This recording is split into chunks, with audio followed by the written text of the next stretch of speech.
Hi friends, welcome to my channel Amazing World of Archie. The new book of David Walliams, Gangsta Granny, Strikes Again has been released. As the name suggests, this is sequel of the book Gangsta Granny. So hope the sequel of Gangsta Granny will be as awesome as the original. In this video, I will share with you the first 3 chapters of the book. Before I begin, don't forget to hit the like and subscribe button. Gangsta Granny Strikes Again by David Walliams.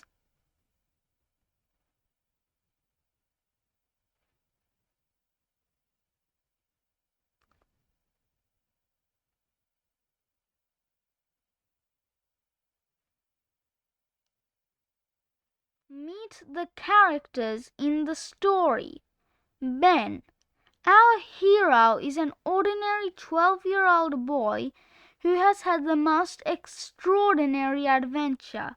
With the help of his granny, in her guise as the Black Cat, he very nearly stole the crown jewels from the Tower of London. However, his days as an international jewel thief are over. Ben is now focusing on his big dream, to become a plumber. Mum. By day, Linda works at a nail salon. By night, she is a ballroom dancing superfan. Her favorite TV show ever is Strictly Stars Dancing. There is one professional dancer she loves above all the rest.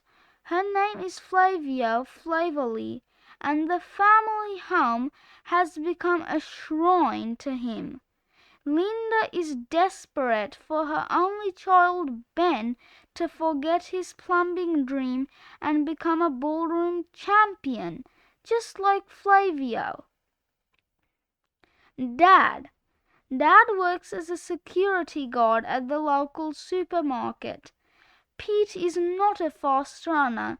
In the past 10 years, he has only caught one shoplifter, and that was an old man on a Zimmer frame who was escaping with tubs of margarine, but he too loves ballroom dancing. He caught the ballroom bug from his wife, and now the couple rehearse routines all over the house. Raj. Raj is the most loved store owner in town. He runs the famously messy Raj's News, but everyone stops by to enjoy his crazy deals and out-of-date sweets. Raj has always been a good friend to Ben. They became closer when Ben lost his granny, and Raj is always there to cheer the boy up with a silly joke or some free chocolate. Mr. Parker. Mr. Parker is a nosy neighbor. He is a retired major and now runs the local neighborhood watch group. Lower Puddle branch. It is a collection of oldies who have joined forces to keep an eye out for burglars. But Mr. Parker uses it as an excuse to spy on everyone. One person he has got his eye on particularly is Ben. The nosy neighbor had been convinced the boy and his granny had stolen the crown jewels, but nobody had believed him. Now Mr. Parker is out for revenge. Flavio Flavolli. Flavio is the heartthrob of the wildly popular TV show Strictly Stars Dancing. The Italian king of the dance floor has a deep mahogany spray tan, shiny slicked black hair, and the most dazzlingly white teeth you ever did see. He wears brightly colored all-in-one dance outfits, and so he looks like a boiled sweet in a wrapper. Edna. Ben met Edna at Granny's funeral. She is Granny's cousin. Edna took a shine to Ben, and over the past year they have become friends. The boy pops round every Sunday to Edna's old folks' home for tea and cake, a game of Scrabble, and a natter about the olden days. The librarian. The lady has worked at the library all her life. She is suspicious about Ben, and whenever he visits the library, she has her beady eyes on him. The Queen. The Queen needs no introduction. She met Ben and his granny the night they tried to steal her crown jewels from the Tower of London. The Queen was so touched by the special bond that she pardoned the pair on the spot. P.C. Fudge. Ben and Granny met P.C. Fudge on the way to steal the crown jewels. The policeman stopped them when Granny drove her mobility scooter on the motorway. They managed to fool him, and he ended up giving them a lift to the Tower of London. Butler the Butler. Mr. Butler is conveniently named Butler at Buckingham Palace. Impossibly old, he has loyally served the Queen ever since she was a little girl. Millicent. Granny left her mobility scooter to Ben in her will, as she knew he loved it so much. Now he keeps it in the garage. The Black Cat. Part 1. Return of the Cat. 1. A beautiful bouquet of cabbages. Cabbages? Came a voice from behind Ben. The boy was standing by his granny's headstone in the churchyard. It had been a year since her passing, and Ben was placing a beautiful bouquet of cabbages there as a tribute. Ben turned round. It was a familiar face.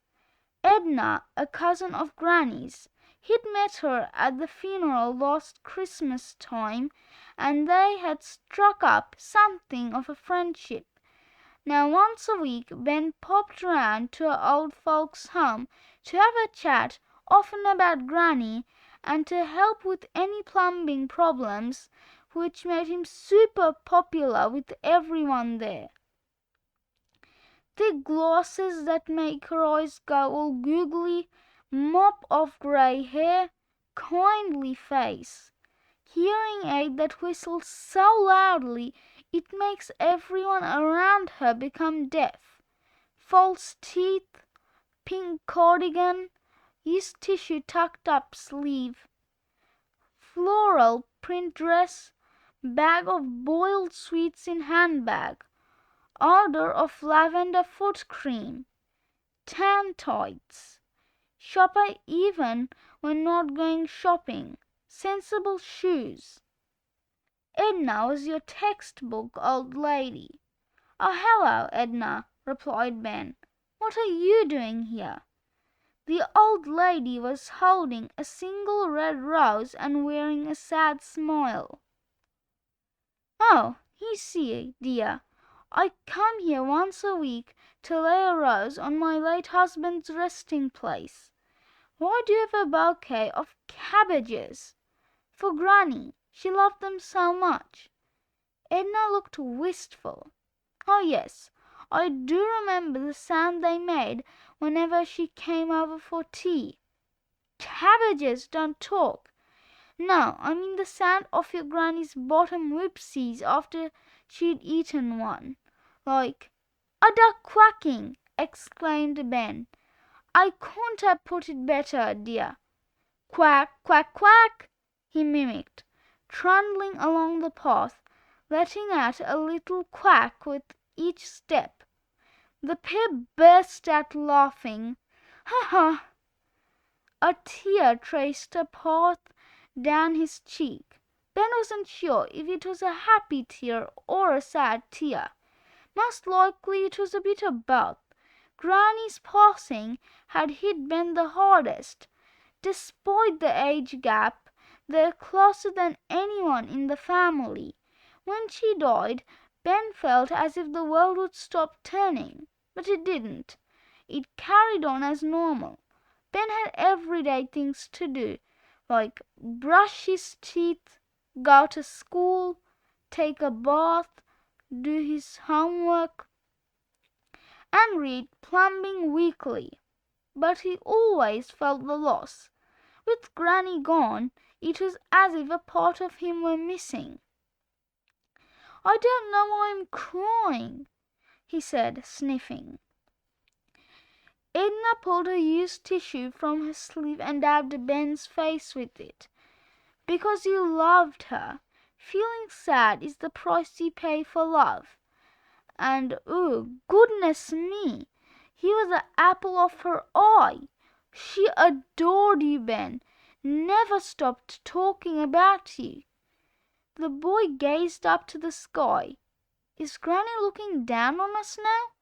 "I'm sure she is," replied Edna, with great pride, I imagine, at what a kind young man you are growing up to be, looking after me and my plumbing so well. Granny was a very special lady. She wasn't your average grandma. She was my—" Ben hesitated. He was about to say Gangsta Granny. "Your what, dear?" asked Edna. "Nothing," muttered Ben. He needed to keep Granny's secret secret. Even from her best friend Edna, no one else knew that Granny's double life as an international jewel thief going under the name of the Black Cat. Well, no one else other than Her Majesty the Queen, who discovered them trying to steal her crown jewels that fateful night at the Tower of London. "You were about to tell me something, dear." "Maybe one day," replied Ben. "I'll pop round and see you on Sunday, normal time. I'll get the Scrabble out, and don't forget the meringue mince." "I won't." As Ben walked out of the graveyard, Edna smiled and waved good-bye. Then she laid the single red rose down on her late husband's grave. At that moment Ben spotted a black cat slinking out from behind Granny's headstone. It moved like a panther. The cat turned, looked straight at the boy and meowed. "Meow." Ben doubled back to stroke the cat, but as quickly as it had appeared, it disappeared. It leaped up onto the stone wall that circled the graveyard. Then with one more spring, the creature was gone. Chapter 2.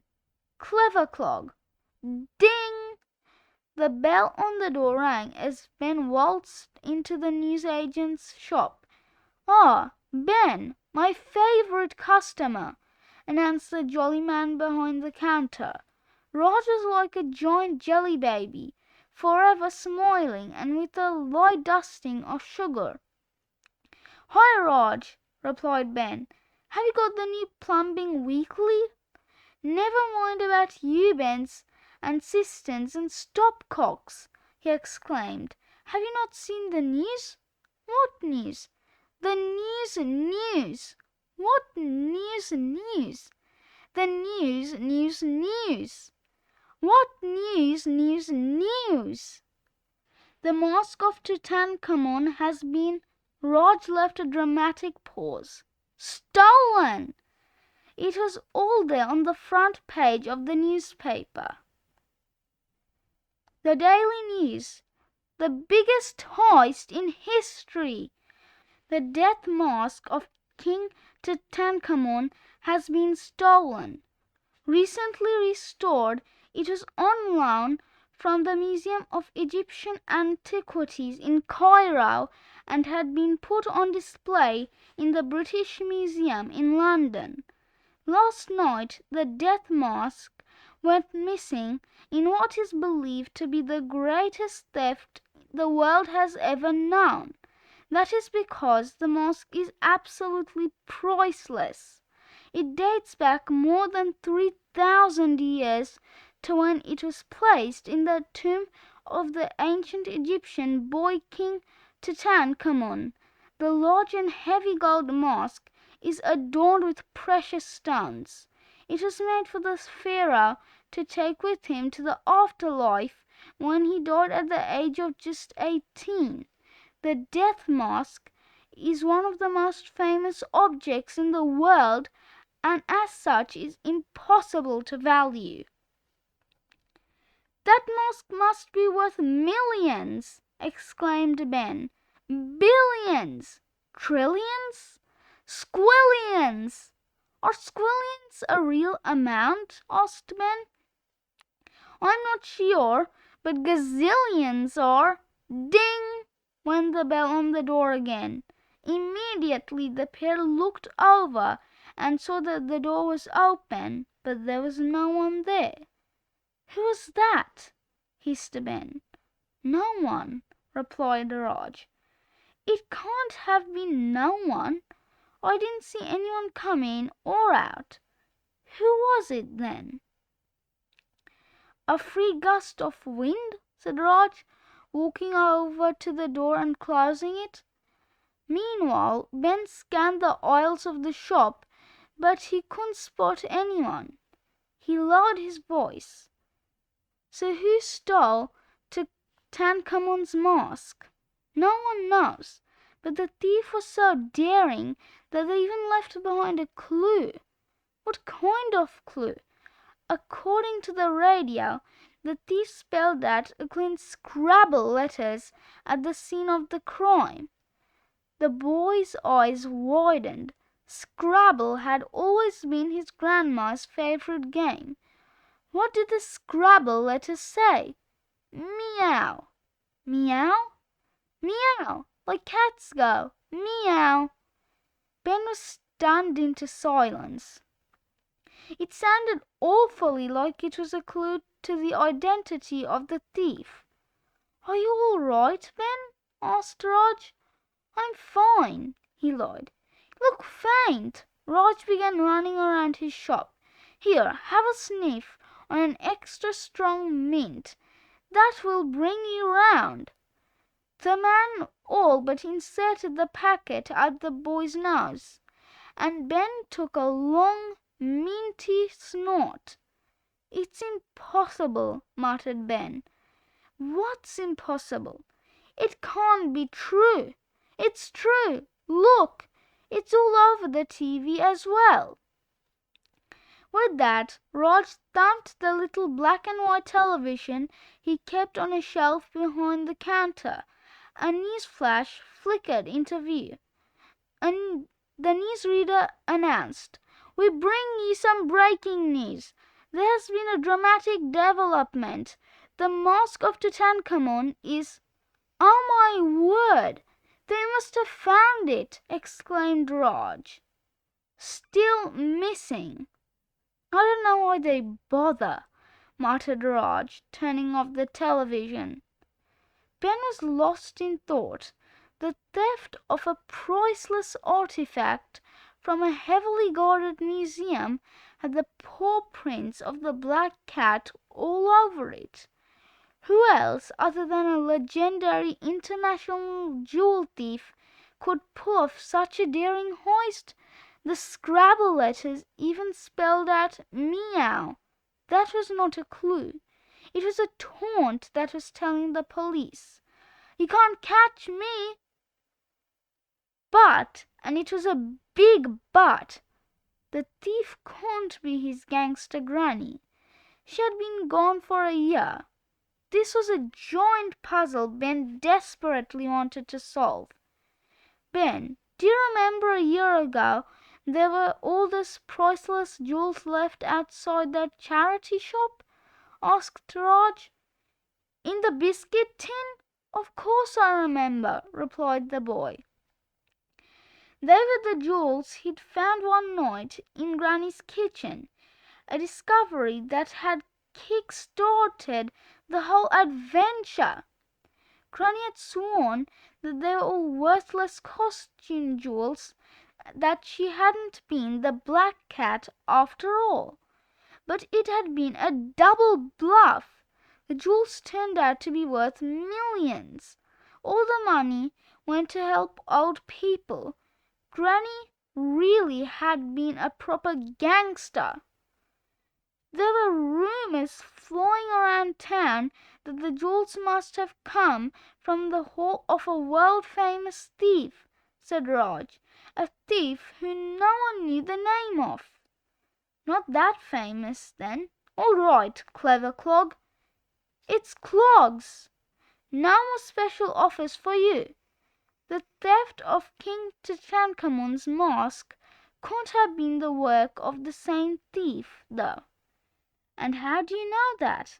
Came a voice from behind Ben. The boy spun round in horror. Now he was nose to nose with his nosy nemesis. "Mr. Parker!" he exclaimed. "Not a big but. That is something entirely different and has no place in a children's book." 3. Puddle of Trouble. Mr. Parker was the nosiest nosy Parker there ever was. He was a retired army major and now ran the local neighborhood watch group, Lower Toddle Branch. This was a collection of people who kept an eye out for burglars. But Mr. Parker took it one step further. He spied on absolutely everyone. Mr. Parker had very nearly landed Ben and his granny in a puddle of trouble when they tried to steal the crown jewels. That night Mr. Parker had ended up humiliated by the policeman who hadn't believed his story. Ben and Granny had walked free, but Mr. Parker had held a giant grudge against the boy ever since. He was determined to one day finally see Ben unveiled as a criminal mastermind. "I said," began the nosy neighbor in his nasal voice, "how do you know so much about the theft of Tutankhamun's mask?" Spluttered Ben, "I don't know anything." "He just said you did." "Did I?" "Yes." "Ah, Mr. Parker," began Raj, staring back at the man, "my least favorite customer." Mr. Parker was sporting his usual pork pie hat, rain mac, and highly polished brown brogue shoes. At Raj's greeting his sour face soured some more. Said Mr. Parker. It was unclear what this meant, but it sounded disapproving. "I should report you." "Whatever for?" asked the newsagent. "Selling out-of-date chocolate bars," declared Mr. Parker, brandishing one he'd picked up from the counter. "Let me see that," snapped Raj, snatching the bar out of the man's hands. The newsagent studied the wrapper. "It is only 10 years out of date. It is perfectly fine to eat." A sinister smile spread across Parker's face.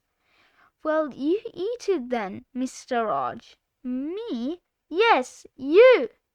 Raj shot a panicked look over at Ben. He needed help. The boy shrugged. Raj shook his head and unwrapped the bar. "It is so old that the chocolate has turned white," exclaimed Mr. Parker. "It is meant to be white," lied Raj. "It is white chocolate." "It says dark chocolate on the wrapper," added Ben innocently. "You're not helping, Ben," said Raj, who nibbled the edge of the mouldy chocolate bar. "Does old chocolate turn white just like old cat poo?" asked Ben. "Now you're really not helping." "Eat it," ordered Mr. Parker. Poor Raj had tears in his eyes as he munched away through the dry and dusty snack that had died many years ago. As he did so, against all odds, he began to enjoy the tangy taste. It's actually delicious. Excellent vintage. Please have a bite. This held Mr. Parker into a rage. Never mind about that. Ben, you need to tell me everything you know about last night's heist, because the theft of Tutankhamun's mask has all the hallmarks of one of the crimes of the Silverhead Menace, your grandmother, or should I say, of her accomplice. Ben gulped guiltily. I don't know what you mean. You know exactly what I mean, Benjamin Herbert. Raj popped his hand in the air. I have no idea what either of you mean. Mr. Parker's red eyes narrowed. So, you little worm, he said, addressing Ben, where were you last night? In my bathroom at home, fixing the toilet flush, spluttered Ben. Fixing the toilet flush? What twaddle! It's not twaddle, it's true. Have you got an alibi? A what? Someone who can vouch for your whereabouts, thundered Mr. Parker. Only the toilet, and toilets can't talk. Mine does, chipped in Raj.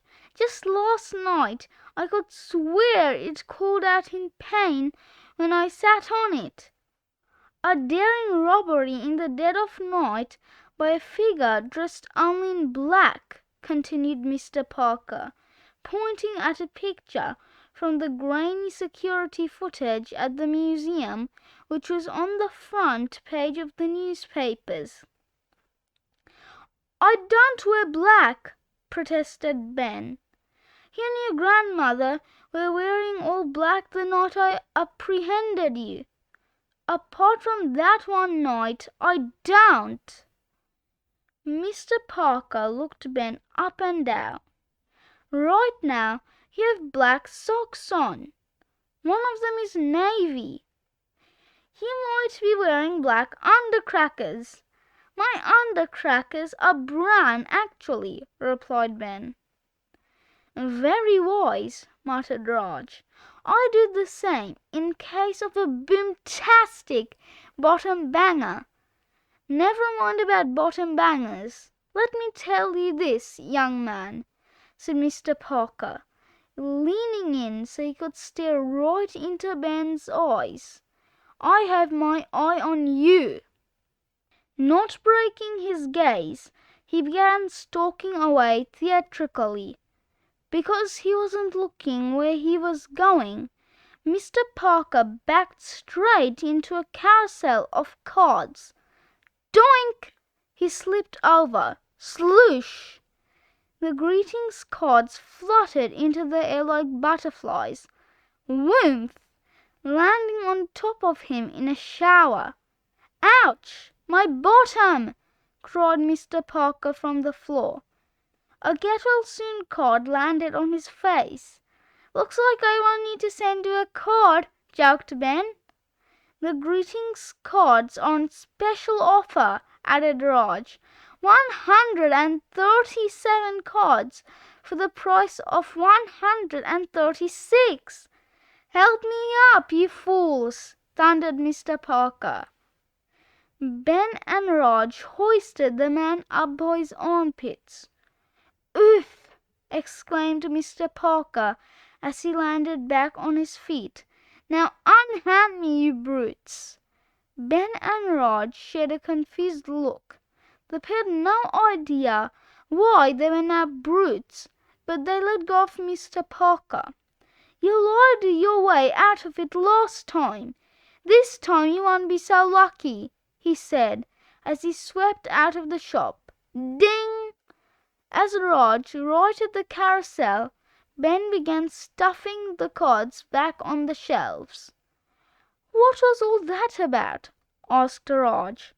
I have absolutely no idea, lied Ben. Come now, this is your Uncle Raj. You don't need to keep secrets from me. I don't have any secrets. We all have secrets. Was it something about your grandma? No, replied Ben, a little too quickly to be believed. I have to get home. My mum and dad will be worried. Yes, you run along. Would you like to take the ballroom monthly for your mother? She orders it in. This month it has Flavio on the cover. There was indeed a photo of the smug-looking, strictly stars dancing dancer blowing a kiss to the reader. Oh, not him again, muttered Ben. Yep, I can take it for her. Raj scoured his famously messy shop before he finally found one. Ballroom monthly? Ballroom monthly? Ballroom monthly? Ah, there it is, in the freezer, of course, nice and fresh for you. With that, he handed Ben the magazine, which was so cold a white mist danced across it. Whizzle! Ben slipped the frozen magazine inside his plumbing weekly. He didn't want anyone to think he read Ballroom Monthly. He loved ball cocks, not glitter balls. He put the money down on the counter. There you go, Raj. My white chocolate bar's on special offer. No thanks, Raj. I don't like white chocolate. Let me have a peek, said Raj, unwrapping a white chocolate bar from the counter. This one is only 20 years out of date. And, oh look, you're in luck. The white chocolate has actually turned brown. Ben did not want to risk it. I'm good, thanks, Raj. Oh, the kids of today are so fuzzy. The newsagent took a bite out of the musty white chocolate bar. Delicious! I know what I'll do. I'll put the white chocolate bars that have gone brown in the dark chocolate wrappers, and the dark chocolate bars that have gone white in the white chocolate wrappers. I'm a genius. Remind me never to buy chocolate here again. One more special offer? That's it, friends. Get your copy of the book soon. Bye for now.